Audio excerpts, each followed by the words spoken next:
You're listening to the B&H Photography Podcast. For 50 years, B&H has been the professional source for photography, video, audio, and more. For your favorite gear, news, and reviews, visit us at bnh.com or download the B&H app to your iPhone or Android device. Now here's your host, Derek Fassbender. Welcome, listeners. I'm Derek Fassbender, host of the B&H Photography Podcast. I'm also host of our new monthly series, Next Frame, in collaboration with creative producer Jill Waterman and audio engineer Mike Weinstein. The photo industry has many entry points, but a lot of them are elusive unless you really look. On today's show, we're taking a deep dive into the story of one young photographer who's built an enviable career out of a mix of unforeseen circumstances and sage advice. Our guest is Chelsea Mayer, a photographer and cinematographer specializing in wildlife, adventure, and travel photography. A California native, she attended UCLA's School of Theater, Film, and Television, earning her bachelor's in film production. After spending a few years working on films, Chelsea turned her sights seaward to work as a wildlife photographer and social media manager for local whale watching boats. In 2022, she joined National Geographic Lindblad Expeditions as a certified photo instructor, captain, and naturalist, traveling along the Pacific coast from Alaska to Baja and all the way to Scotland. Chelsea is a U.S. Coast Guard licensed 100-ton captain, a professionally certified dive master, a certified naturalist for a number of organizations, and a partner photographer with Girls Who Click, a nonprofit mentorship organization dedicated to empowering the next generation of female nature photographers. When not on expedition or pursuing photo projects, Chelsea works as a dive supervisor, camera assistant, and safety diver for natural history films. Chelsea Mayer, welcome to the show. Hi, Derek. Thanks so much for having me. Thank you for joining us. That is probably one of the most interesting bios we've had. As I'm reading through everything, I'm like, I want to know about that. I want to know about that. I want to know about that. Let's get started with photography. How did you land and develop your interest in photography? Yeah, that's probably the most straightforward one. I have always had cameras in my life. My mom was just one of those people that always had a camera in her hand, always. And from the time that I could hold a camera, she would let me use her cameras. So it was kind of an amazing amount of trust to put into a toddler. But yeah, it made it so that was just kind of always something that I saw the world through, you know? Now I don't feel so bad about putting a camera in my son's hand at a young age, because now I'm like, okay, I'm going to be look at Chelsea's website. This is what you could be. Yeah, absolutely. What about filmmaking? Were you always into the filmmaking as well, or what developed your affinity for that? Yeah, similarly, there were video cameras around too. And I have a younger brother, and we would just kind of goof around all the time and make movies, just make silly little skits and stuff. And so we were always doing that as teenagers. And then I was like, oh, this is really interesting. Maybe I can write some stuff. And so I got a little bit into writing that way as well. So I wasn't really sure if I wanted to do something like writing novels or being an English major or being a film major. And so ultimately I decided on film. So it was before the formal education that everything kind of started to take shape. You were like, why wait for schooling? I'm just going to start doing all this stuff now. Oh yeah, it's too much fun to wait. Totally. And you know what? If you have the exposure to it, as you did with the family, it's like everything's already ready-made at that point. Yeah, exactly. It made it easy. I'm very grateful for the childhood I had, for sure. Wow, I love that. Now, with the formal education, did that add something that changed you, or was it more just kind of, all right, formal education, obviously it's going to educate you, it's going to introduce you to new experiences. What changes did you see in the work that you were producing with the formal education? Yeah, I mean, I ended up trying a little bit of everything. It was really interesting because, like I said, I'd always kind of casually been doing all of these things, but it gave it more structure, So I went from just kind of using whatever little handy cam to we had to actually shoot 16 millimeter film projects at film school. And this wasn't, that long ago. This was in 2009. We certainly had digital cameras, but, you had to kind of meticulously edit your film on flatbeds and tape it together and everything. And it was just a new way of looking at those processes that kind of made me understand all the mechanisms behind them. And that's an education that I was very grateful for. I love that, especially in the digital age where it's no, we're not going to skip. We're not going to give you the easy way out. You're going to learn about the process. You understand the romanticism behind the entire process of creating and developing these visions. Yeah, exactly. There's kind of a lot more respect built in. And then with digital cameras, like you could really go your whole life without really knowing what a shutter was or Oh my God, yes. aperture, but you have to actually look at them and deal with them when you're shooting film. So that was a really interesting way to learn. And I'm guilty of it sometimes too. It's so easy now to be like, well, I'll be honest with you. I don't really know what this does because I don't use it. It's like, okay, nobody will call you on it now. Yeah, I have things like that too. Everyone does, I think. It's the digital age. What do you want us to do? Now, as far as the ocean, have you always been interested? I mean, you were born and raised in Cali. Yeah. Huntington Beach, right? Yeah, Huntington Beach. So it's like you would think, okay, that's where it has developed. But is that really, is it that simple of an answer for? No, I mean, not really. Like, that's the first question people ask me is if I surf, because it's like Surf City, USA. Oh, I yeah. don't. I didn't grow up really like in the water so much. I mean, we would go to the beach and everything, but we didn't like have a boat or anything. My mom would take me whale watching a lot. So like whales were sort of in my periphery as something that was very cool and that I was interested in, but I didn't really like see a way there, So it was like the way that I actually got into being on the ocean and working on the ocean was I just happened to like get a whale watch Groupon for my birthday one year. And I went on this boat and there was a guy on the boat whose job was to take photos of the whales and dolphins. And I was like, wow, this is your job? I didn't know that was a job. That's amazing. Can I have this job?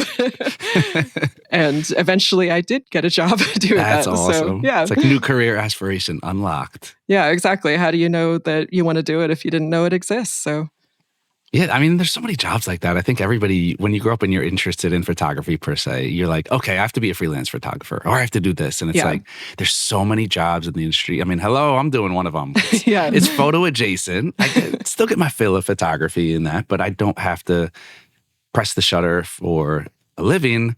Yeah. And then even people who are pressing the shutter, it's like there are cool jobs out there. It's like I've always thought like crime scene photographer. Oh, yeah. It's a job. And I'm like, wow, it's an interesting photography job. Yeah, totally. I'm open to it. Any of it. Of course, of course. Now I got to ask, because my first time going whale watching, I noticed that I was one of the 98% of the boat that was being handed bags constantly. I'm not going to go further. I don't want our listeners to get sick, but I'm like, okay, it made me feel good because I wasn't alone. And it was the kids. The kids were the only ones who weren't getting sick. It was like all the adults were getting sick. So are you guys born with sea legs when you grow up on the ocean or? That's so unfortunate that happened. It sounds like you were out on a really bad day. It was a little rough. Yeah. Like, that's the funny thing. Like, when I first started working on boats, I mean, I wasn't getting seasick or anything, but when I got home, if I was in like an enclosed space, like a small room, I would get dizzy for like 6 months. And no way. Yeah, because it's just like your body adjusting and then it just goes away eventually. Okay. So I got to go on more whale watching tours is what you're saying. Yeah, exactly. Okay. I can't guarantee that you won't need that bag again, but at least my room wasn't spinning when I got back. Yeah. That's a good thing. Now, to get back on topic here, we learned about you through the organization Girls Who Click. Can you tell us a little bit about the organization? Oh, yeah, they're amazing. So Susie Esterhaus, who's a wildlife photographer, she founded this organization with the idea that, there needs to be more support for women in conservation photography, nature photography, wildlife photography. So the idea is that they have ambassadors that they pick every year, and those ambassadors get paired with an industry professional who is their mentor for the year, and they meet once a month, and any guidance that they want on any project that they want to work on, they get that. They also have a network with each other. So, they have like their Discords and their WhatsApp groups and everything to kind of support one another. And there's monthly meetings as well with like everyone involved, both the ambassadors and the partner photographers. They also do free workshops for teenage girls. So those are sometimes online, they're sometimes in person, but it's just a really nice way to introduce young women and girls who are interested in potentially becoming photographers. And I got to shout out organizations like this. You can never give them too much credit because it's so, so, so important to have organizations like this. I mean, going back to what you were saying about seeing the whale photographer on the boat, there's so many opportunities that people don't realize exist that mentoring programs and organizations like Girls Who Click open the doors to these opportunities and show people what it's like for young women to grow up and have a role model who might not be doing the cookie cutter photography job that you hear about growing up, and being exposed to somebody's different lifestyle and the way that you're following your passion and doing something that you love and making a living doing is so important. Yeah, exactly. Like there are so many different paths to get a job in photography or adjacent to photography. Mm-hmm. And, every single one of the partner photographers in this organization has a different story and a different thing that they specialize in and a different way that they got there. And so it's really cool and really inspiring to see all these different stories, and it kind of helps you find a way forward yourself. Yeah, can you talk a little bit about the process of, so you were an ambassador, you became a partner photographer and mentor. Can you talk about this process, what you learned from those before you and have passed down onto those who are now learning from you? Yeah, absolutely. So I was an ambassador in the first year that they actually had the program. So that was really interesting because it was just like, again, visibility. Somebody happened to send me a link to this on Instagram. I had never heard of them, and I was like, oh, that sounds cool. And so I applied for it, not really knowing what I was getting into. And I was very surprised, as with all good things, that I got it. So it was like, wow, this is amazing. And my mentor, Brenda Tharp, is just this incredible woman who has all of this experience. And it was really interesting because it wasn't like a straightforward thing. And I think that kind of growth really isn't straightforward or easy. Like she would be almost a little frustrated with me sometimes because I would say that I wanted to do something and then I wouldn't follow through. She was never mean about it, but it was like I had it in my head that like I was supposed to be doing like conservation stories. Like I was supposed to be doing this specific kind of photojournalism. And, the truth is that I don't seem to be somebody who is able to do that at this point in my life. I'm not that kind of photographer. And, learning that about myself and being okay with it was really great. And like, just talking to her about that and figuring out a way forward. She also encouraged me to get my captain's license because I was like, I've taken this test and I passed it, but I haven't sent in the paperwork yet. And she was like, you need to do that immediately. And so I was like, yep, okay, Brenda, you are totally right. I am sorry. I'll do it right now. And she was absolutely right because having that qualification got me in the door with National Geographic Lindblad Expeditions because with all of their vessels, they have smaller Zodiacs that they need the naturalists to drive and they need a captain's license to do that. So it was like this amazing ticket in the door there that I hadn't even thought of because, again, that was another job that I didn't know existed. Yeah. That's awesome. I think we all need a Brenda in our lives. Oh, I love her. Hi, Brenda. If you're listening, I love you. I hope Brenda's listening because that really is, we joke about it, but it's like you don't know what you don't know. Yeah. And especially as you're younger and you're trying to get your feet under you and to have somebody that's been there, they've seen it. They've seen why you need to go and get your license. They've seen why you need to, hey, don't sit on this, get this done. That's how you get opportunities. And that's awesome to have somebody like that. And again, it's another just validation of programs like this now. So you get licensed. And was it really, it sounds like this is just like you're cutting through the water and smooth sailing. Was there any rough seas, any roadblocks that were in the way as you were on this process? Or was it really just hard work, mentorship, putting yourself in the right positions, introduced to the right people? Can you take us a little bit through that process? Yeah, it's funny because like right before I actually found out that I was going to be an ambassador for Girls Who Click, I was having one of those dark night of the soul moments where I was like, maybe I'm just not supposed to be a photographer. It was during COVID, so I was out of work and I wasn't really sure. And I was like, maybe this can just be a hobby. And like, I don't know, maybe I'll go back to school and like learn how to code or something. Like I didn't even know what I wanted to try. But I was like, I guess this just isn't working. And then I got an email from them. These emails seem to find me when I'm really in trouble. And I was just like, oh, well, I guess we're not done yet. And I'm so glad I didn't give up because it got a lot better from there. That's great. And was it around the same time that you became certified as a dive master? That was a little bit later. Okay. Yeah. So I had a little bit of time in between Lindblad and when I got my mentorship where I was working in a scuba diving shop. It was retail. It wasn't my favorite thing in the world, but it allowed me to take this class and kind of be exposed to all these divers and everything. And so it was one of those situations where it's like, okay, I don't want to be here forever. This isn't my career, but it's something where I'm immersed in this industry and it's going to be helpful to me. Interesting. It's like everything is approached from a perspective of positivity, which I love. And it speaks to your success so early in your career where you're not letting things stand in your way. You're using it as kind of a stepping stool. If I'm not happy here, I'm going to use this to get to the next place in my life. Yeah, exactly. It doesn't always feel that way in the moment, but looking back, it makes a lot more sense. I mean, and as you've probably seen already, that's what professional photographers are, problem solvers. Yeah. Things don't always work out. You have to kind of pivot and bob and weave and adjust as we go on the fly. Is that something that you can relate to in your current position? Oh, yeah, absolutely. Like, it's funny because I love my job. I am away a lot of the time because of my job. So my ability to do gigs when I'm home is not really there anymore because I'm just not home that often. So missing out on that kind of work. And, for a while I was filming like underwater stuff, or I would take photos of people underwater, help businesses, just generally underwater, ocean adjacent things. And when I didn't have that anymore, when those things were starting to fall off because people were realizing I just wasn't home, it forced me to look at something that I'd been avoiding for a very long time.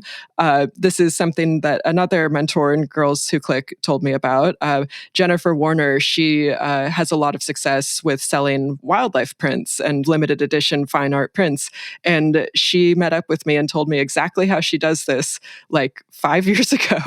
And now in the last year or so, I've finally got around to making myself do this thing that sounded really complicated. I knew exactly the steps I needed to take, but it was just never quite the right time. And now I've finally started doing that. And I've had so much positive feedback and success with it that it's like, why didn't I do this sooner? Oh, yeah. And I like it a lot. And so it's something that I didn't see coming for myself necessarily, but now it's my favorite thing. Yeah, it's so easy to say after the fact. I mean, they always say hindsight's 20/20, and it's true. It's easy to say, well, why didn't I do this 5 years ago? And it's like, 5 years ago, you were in a completely different place, and maybe you weren't there, mentally, maybe you weren't there. You didn't think you had what it took, or you didn't have something that you needed or thought you needed. But it's easier to look back and be like, oh, well, yeah, that worked out fine. Exactly. I try not to be too hard on myself about it because, I got there eventually. And I think a lot of the progress that we make, this positive progress as photographers, it's so slow sometimes and you don't even see it happening. And then suddenly you find yourself in a place that you really like. And I guess that's just life. Oh my God. I can't state enough how true that, that's, I think most of us. Yeah. It's like for every story where you're like, all right, this person blew up overnight and now they're doing this. No, most of us, it's like, well, I've been doing this for 10, 15, 20 years. And, it's little minor bumps of success along the way, but you really have to grind it out. And I think that's part of what is so great about getting success after so many years pushing and fighting and clawing and scraping is because it feels earned. And it usually comes with a body of work and a body of experience. And this is one of those fields where experience speaks volumes. Yeah, exactly. I've done so many different things, and it was like so weird when I saw the application for Lindblad National Geographic because the qualifications they wanted were all very specifically these seemingly unrelated things that I've been working on and doing. And suddenly they were all there in one application.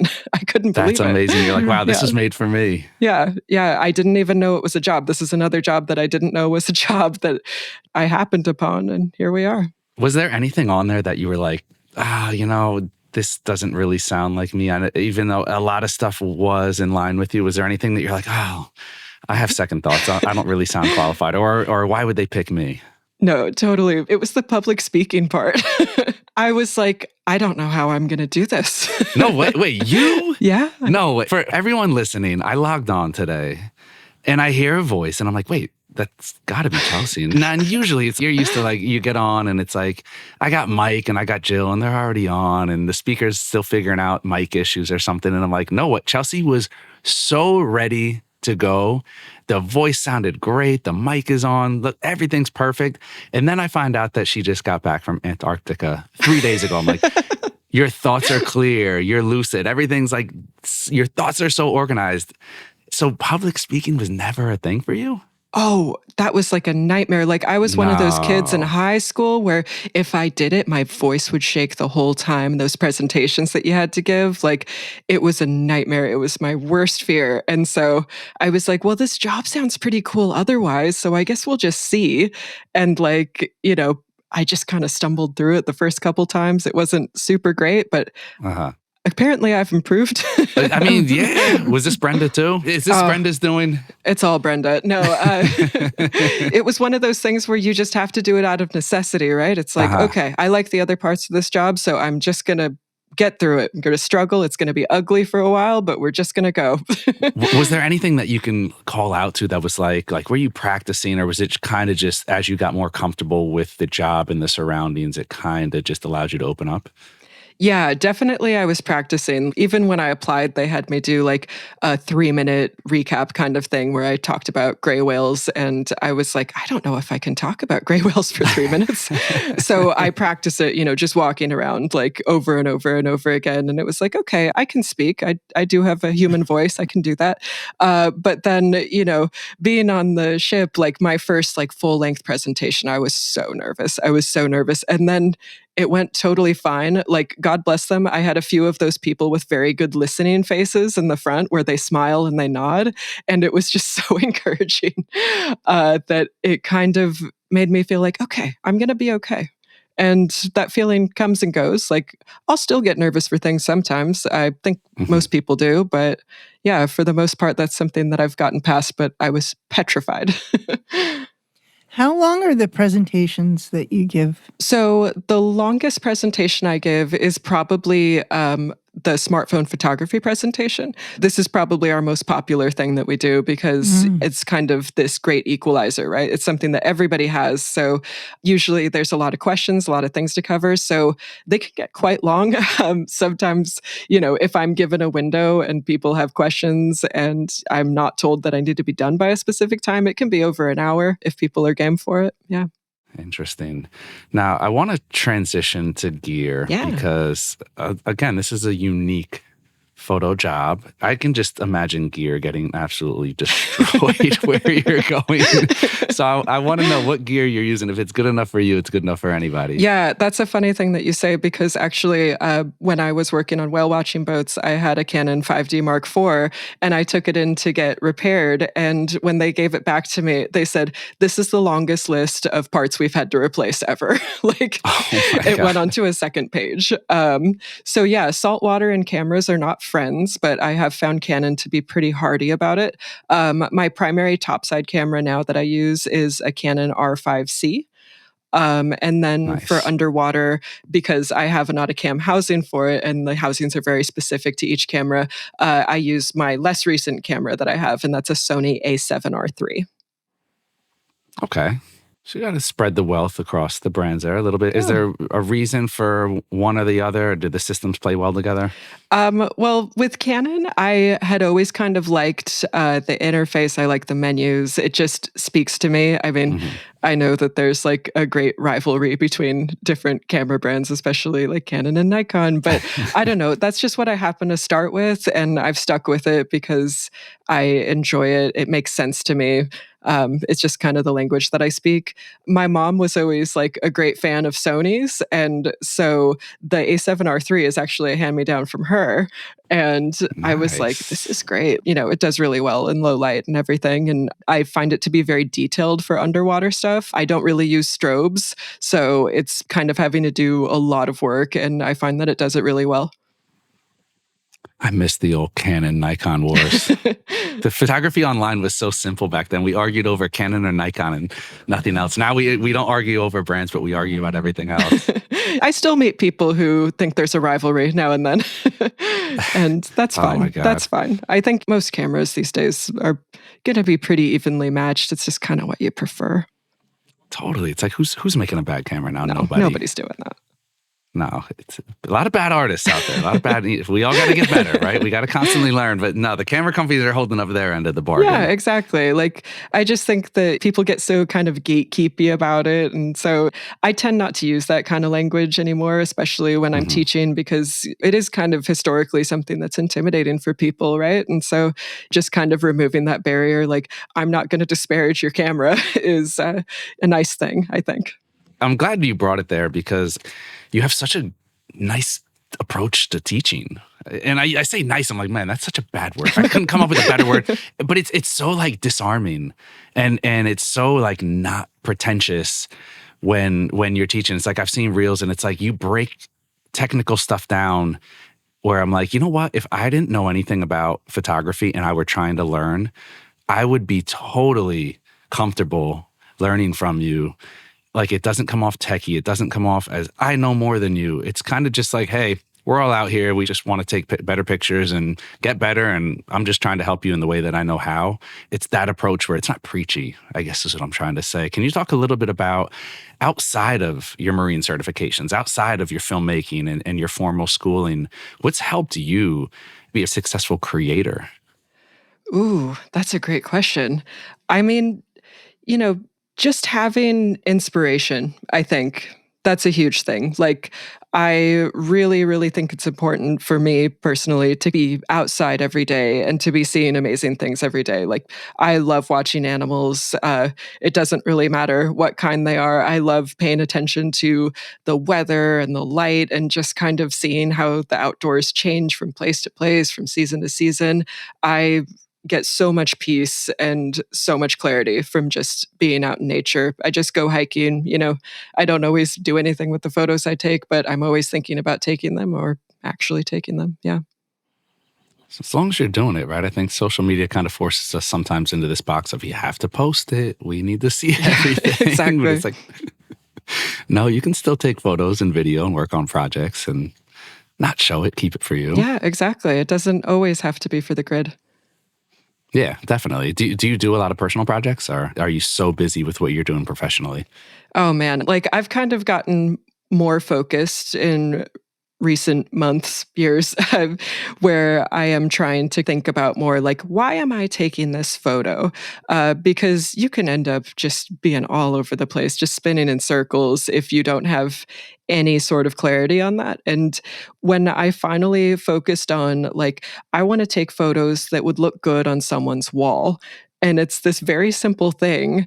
And it has given me so much more focus and happiness and, getting more good images because I've just kind of narrowed it down to this simple prompt for myself. Mm, Hmm. I like that. I think a lot of people can narrow that down and use that same prompt that really resonates with me because a lot of times it's like when you do exhibits, when you want to sell your work, and then you sit there and you realize, I have a lot of work I love, but who would want to hang that?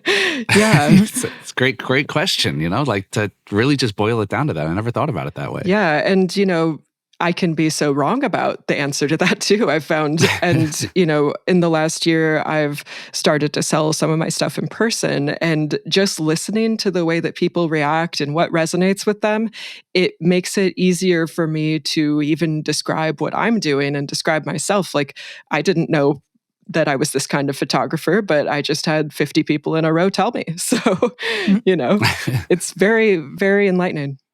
So, Chelsea, when it comes to your underwater work, does your focus on making pictures to hang on the wall affect your process any differently than the pictures you make in other outdoor settings? Oh, yeah. I mean, it definitely has helped me focus with my underwater work to think of it as something that goes on a wall because it's really hard to convey what it's like to be underwater to somebody who doesn't have that access necessarily.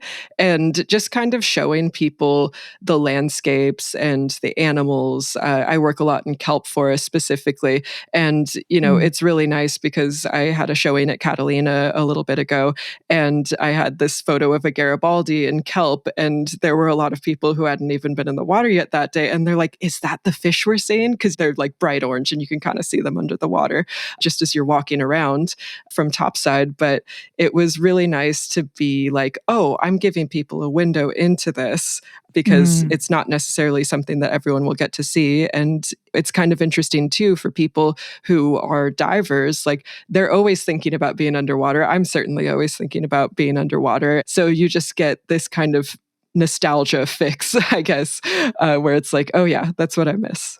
There it is. Mm. Yeah, I think it's just the mystery of the unknown. It's kind of like space. It's like space Yeah. and being underwater. There's just two intriguing worlds. They're not native to humans, so we wonder about them. And is there a little bit of childhood wonderment that still lives inside you as you photograph in this environment? Oh, absolutely. Because like I can remember when I was in middle school, they had like a scuba instructor come to our school and he was going to teach anybody who wanted to learn how to scuba dive. And I was like too scared to do it. And I regretted it always. And so finally, when I was like 30, I was like, okay, let's go do this. And so, that's only been about the last 5 years that I've been diving. And it's still so exciting every time. Like it's a nature walk, but underwater, like it's quiet. You're by yourself, aside from your dive buddy, of course, but hopefully there's somebody you enjoy spending time with. Yeah, it's just kind of like this wonderful meander where you just go down and you see what you can see, and it's always different. It's always so special. What's the craziest thing you've seen, or maybe the most mind-blowing, other than Antarctica, because you said that was pretty Yeah, mind-blowing. it's pretty mind-blowing. But underwater, is there something underwater that you were just completely blown away? Oh, that's a good question. I mean, just in general, I think the majesty of the kelp forest is something that's really, really hard to top. But as far as like funny things that happen to me, like, do you know what a mola mola is? No. So it's like a sunfish. It's like this kind of flat fish. Okay. They're really odd looking. Like if you saw that video like from a few years ago that was like, it's a baby whale, Jay. Have you seen that video? No, I got to be online. Oh, All gosh. right, I just looked one up. Oh my God, they're huge. Yeah, they get really big. Whoa. And they're really funny looking and they don't look real. Look up a picture of a mola mola. Hopefully some people know what I'm talking about. Wild. Oh my God, they're huge. Yeah. And, a lot of people say that they're ugly. I think they're very cute. They're very charming. But one day I was on a dive with one of my friends and we were just swimming back. It's like this kind of gradual like sand slope that you have to swim up and it takes like 20 minutes to swim up and there's not a ton of stuff to see. But then we look over our shoulder and one of these mola molas is following us. And it's not like a giant one. It's like the size of a dinner plate, maybe. So we stop and it just kind of circles around us and we're like, wow, this is amazing. Like, what is this little guy doing? And then he swims off and we keep going. And he kept following us. And so he would just do this over and over again for like half an hour. I mean, finally, we were just like, I'm sorry, we got to go. Like, we're out of air. But it was like the weirdest thing to have this little guy just show up from the blue and just be so interested in what we were doing. I wondered if he had ever seen a scuba diver, if he was just totally intrigued, but it's not something that usually happens. And it was very magical. Interesting. That sounds magical. Now, I want to talk about you as breaking through walls. I mean, a couple times during this conversation already, it's just been you don't shy away from things. If there's something that you're even apprehensive or scared about, it's like you charge through and you don't let things get in the way. Your field, a male-dominated field. Yes. Was that something that is it changing, or how did you approach going into that? Was there any kind of apprehension to break through in that field? Was there anything where you had to kind of will yourself every day to get up there and go out there in a male-dominated field and assert yourself as a female? Yeah, that's a really good question. And I think it is getting better. Like, I was very pleasantly surprised to see that in my current work, it's really about 50-50, like the naturalists and the deckhands even. You don't meet that many female captains of large vessels still, but I think there are more officers now than there were before. So that's very nice. But yeah, I mean, again, this is another weird thing about me that I've just been kind of set up for it. I played ice hockey growing up on boys' teams. Awesome. I wasn't doing like competitive hockey or whatever, but it was just something that I had and that, I was kind of used to. So it wasn't really ever a thought that I had. Like, it didn't occur to me. I mean, it was difficult. Like, certainly when I was working on whale watching boats, I was the only woman deckhand when I started. And by the time I left, there were plenty. And I think in the last few years, they've even got to the point where most of the boats have female captains. So it's just one of those things where I think it is changing quickly, and I'm very, very happy about that. But yeah, it's not super tough these days, like for the most part. That's not to say that people don't face challenges. I'm sure I'm downplaying the challenges that I've faced, trying to just remember the good stuff. Yeah.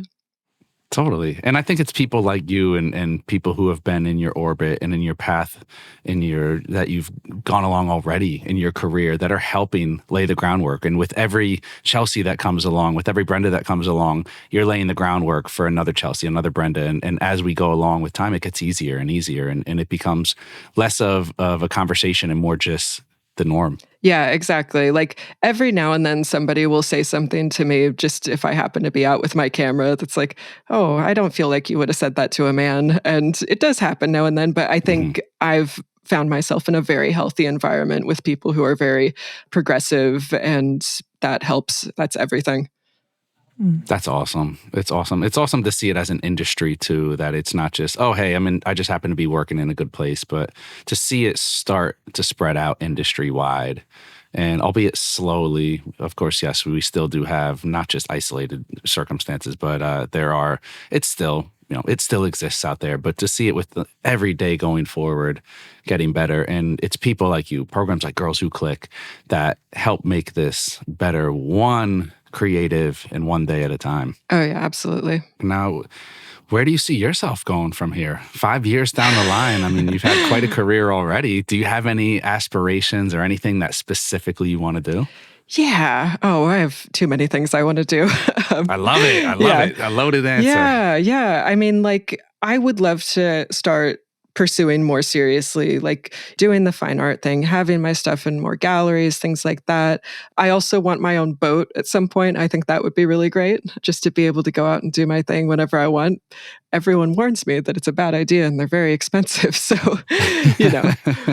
sometime maybe. For bust out another 1,000? Exactly. And just going to more new places, exotic places, like seeing new things, seeing new animals. That's always exciting for me, seeing new environments. So, I mentioned that I was in Antarctica just now. I would love to do photography instruction down there. I think that would be amazing. Like, it was such an inspiring place and such an amazing place for wildlife. So, yeah. Now that you've been there, does every other place just pale in comparison? It's like, how do you come up with a bucket list for places to go after going there? I know. It kind of caught me off guard when I got back. I was like, well, what do I do now? The world is so big, though. The world is so big. There's always new places. I'm going to go check out New Jersey. Now, if you could give one piece of advice, you sound like you've had great people lay the foundation before you. If you had to lay the foundation for those coming behind you, what piece of advice would you give them? Ooh, yeah, that's a good question. I have had amazing mentors and amazing guidance. And, everybody that I have talked to has just kind of encouraged me to not give up. So I'll say the same thing. It really has helped me to have just kind of as many certifications as possible, to kind of branch out in as many directions as possible, to be so undeniably qualified that, like, somebody somewhere is going to be interested in what you were doing.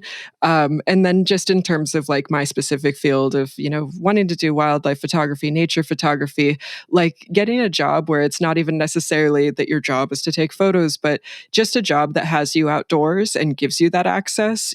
Just bring your camera and you'll have that access every single day instead of sitting in an office. Like, it doesn't have to be the highest paying job in the world, and often they aren't, but just something that's going to get you out there and creating content and exploring and expanding your craft, I think, is very important. Chelsea, this was a great conversation. Want to know, what do you have in the works? I was going to ask if you have any upcoming trips. Of course you do. Let's rephrase that. Where are you going to next? And any projects you're working on? Yeah. So in 2 days, I'm leaving on Thanksgiving. I am going from Los Angeles all the way down the Baja California Peninsula, up into the Gulf of California, and ending in Loreto. So it's a fun little trip with Lindblad National Geographic. And we're going to see a lot of kind of remote places and hopefully a lot of whales and dolphins. I'm very excited for it.